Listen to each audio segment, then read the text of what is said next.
외도민은 이 서류만 있으면 딱 된다, 이런 게 정해진 게 하나도 없습니다. 그래서 외도민을 준비하실 때는 구청의 기준, 도면의 여부, 그리고 현장 상태, 이 세 가지를 종합적으로 봐야지 리스크 없이 외도민을 진행하실 수가 있습니다. 안녕하세요.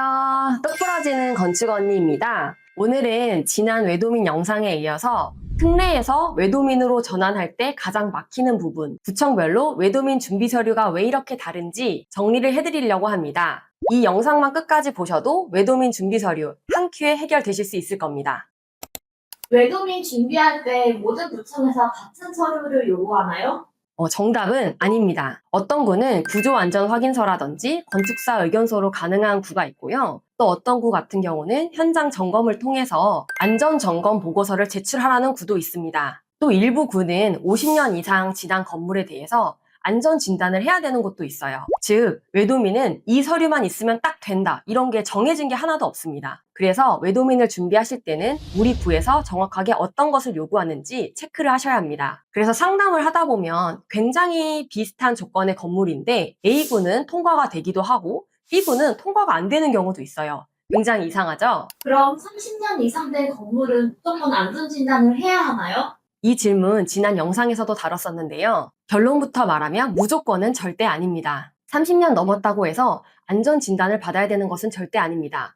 안전진단 비용 굉장히 비싸기도 하죠. 거의 500만 원 이상부터 시작하는 걸로 알고 있는데요. 요즘은 실제 연식보다 안정성을 얼마나 확보했는지를 더 중요하게 보고 있어요. 그래서 어떤 구는 구조안전 확인서라든지 건축사 의견서로 대체가 가능한 구도 있고요. 또 어떤 구는 연식이 오래됐다면 현장 점검을 통해서 안전점검 보고서로 가름을 해주는 구도 있습니다. 그래서 30년 넘었다고 해서 무조건 정밀안전진단을 해야지는 절대 아니라고 봐요. 우리 구에서 정확하게 요구하는 서류가 무엇인지부터 체크를 해봐야 될 것 같습니다. 구청 요구사항을 체크하지 않고 수백만 원을 써서 정밀안전진단을 받았는데 외도민으로서 허가가 안 나오는 경우가 있으면 안 되겠죠. 여기서 핵 꿀팁!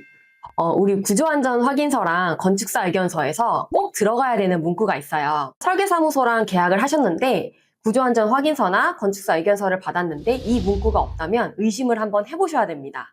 건축물관리법 제15조 제1항 제1호에 해당하는 등 안전상 우려가 없음을 확인합니다. 종합 결과 해당 건물이 외국인 도시 민박업을 영위하기에 안전에 문제가 없음을 확인합니다. 이 문구가 굉장히 중요합니다. 사실 별 문구가 아닌 것처럼 느껴지지만 구청에서는 이 문구가 들어갔는지를 꼭 보거든요. 그래서 현장에 가서 안전 점검을 할 때도 종합 결과가 보통 또는 양호 등급 이상이 꼭 나와야 됩니다. 외도민 준비할 때 현황도 보면 왜 이렇게 중요할까요? 네, 이거는 정말 구청별로 기준이 굉장히 다른데요. A라는 구는 현황도 도면이 없어도 실제로 이제 외도민을 하려고 하시는 임차인이나 임대인이 직접 실측해서 도면을 제출하는 경우도 넘어가는 경우가 있어요. 그런데 B라는 구는 구청에 등록된 현황도가 있는 것을 꼭 확인을 합니다. 왜냐하면 관광과에서 현장을 나갔을 때 현황도 도면이 없으면 어떤 게 불법인지 알 수가 없기 때문이에요. 그래서 25년 12월에는 A라는 구는 현황도가 없었는데 외도민으로서 허가가 되는 구가 있고, 같은 구인데도 26년 1월에는 우리 구는 올해 1월부터는 현황도 등재가 된 것을 꼭 확인합니다 라고 이렇게 안내를 하는 경우도 있어요. 한 달 만에 이렇게 바뀌는 경우도 있거든요. 외도민을 준비하는 입장에서는 불합리하게 느껴질 수도 있지만 이제 구청에서는 현장에 나와서 실사를 하기 때문에 기준이 있고 없고가 현황도 기준으로 갈릴 수가 있기 때문에 이렇게 업무를 보시는 것 같아요. 그래서 현장 실측을 통해서 도면을 등재하는 일이 어떤 구에서는 꼭 필요한 업무이기도 합니다. 사실 이 도면 등재 업무는 단순히 CAD를 한다고 해서 도면을 등재시킬 수 있는 업무는 아니에요. 꼭 자격이 되시는 분이 실측을 하고 도면 등재를 해야 하거든요. 그렇기 때문에 비용이 굉장히 달라질 수 있습니다. 예를 들어서 다세대 빌라나 연립주택 같은 경우는 한 홀을 실측해가지고 등재를 하면 되는 거기 때문에 조금 저렴할 수도 있고요. 다가구 주택 같은 경우는 일반 건축물로 소유주가 한 분이기 때문에 한 가구만 실측을 해야 되는 게 아니라 그 층을 전체를 다 해야 되는 거기 때문에 비용이 조금 올라가실 수도 있어요. 그래서 도면을 다 그리면 비용이 얼마인가요? 에 대해서 확실하게 딱 얼마다 이렇게 말씀드리기가 조금 애매한 부분들이 있어요. 어디 구청인지, 정말 현황도가 필요한 건 맞는지, 또는 현황도 없이도 충분히 외도민 신청을 할 수 있는지,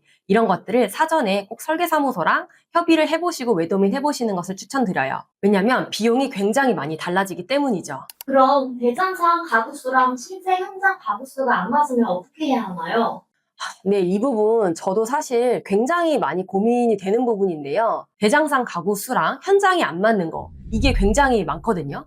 왜냐하면 이게 가구 수를 쪼개서 쓰고 계시는 경우가 불법 건축물로 적발이 안 된 경우가 굉장히 많기 때문이에요. 그런데 우리 임차인분들은 어찌됐든 외도민을 하기 위해서 임대차 계약을 하시는데, 임차인분들이 사실 대장상의 가구랑 현장이 안 맞는 걸 잘 모르시는 부분이 굉장히 많거든요. 예를 들어서 지하 1층, 1층, 2층 이렇게 3개 층에 1가구로 기재가 되어 있는데 실제로는 각 층당 한 가구씩 살고 있는 경우도 있어요. 어떤 구는 옛날 주택인 것을 감안을 해서 한 층에 한 가구는 괜찮다라고 보시는 구도 있고요. 또 어떤 구 같은 경우는 여기는 대장상에 1가구로 나와 있기 때문에 3가구가 사는 거는 안 된다, 이렇게 말씀 주시는 분들도 있어요. 네, 그랬을 때 1가구로 나와 있는 것을 3가구로 바꿀 수가 있나요? 이렇게 질문들을 많이 주시는데요. 사실 가구 수를 임의로 숫자를 변경하는 것은 굉장히 어렵습니다. 왜냐하면 가구 수에 따라 주차장이 달라지기 때문이에요. 가구 수가 늘어날수록 사실 주차 대수가 늘어나기 때문에 노후주택일수록 사실 주차장 공간이 많이 없잖아요. 그렇기 때문에 사실 이 부분은 굉장히 어렵기도 합니다. 구청에서 어디까지 합법으로 받을 수 있는지, 옛날 주택임을 감안해서 가구 수가 층별로 이렇게 다른 것들을 구청에서 이해해 줄 수 있는지, 이런 것들에 따라서 굉장히 다를 수가 있어요. 그래서 단순히 된다 안 된다가 아니라 구청의 해석, 그리고 건물 구조, 그리고 주차장까지 종합적으로 봐야 됩니다. 네, 그래서 정리를 한번 해볼게요. 30년 이상 지난 건물이라고 해서 무조건 정밀안전 진단하실 필요 절대 없고요. 구청의 기준, 도면의 여부, 그리고 현장 상태, 이 3가지를 종합적으로 봐야지 리스크 없이 외도민을 진행하실 수가 있습니다. 우리 건물이 외도민이 가능한지, 어디까지 준비해야 하는지 고민이 되신다면 혼자 판단하지 마시고 건축사 사무소를 통해서 이 3가지들을 꼭 체크해가지고 같이 검토해보시는 것을 추천드려요. 네, 궁금한 점 있으면 댓글로 남겨주셔도 되시고요. 문의는 구글 폼을 통해서 남겨주시면 바로바로 제가 전화 드리겠습니다. 네, 영상이 도움이 되셨다면 구독과 좋아요 부탁드립니다. 똑부러지는 건축원이었습니다. 감사합니다.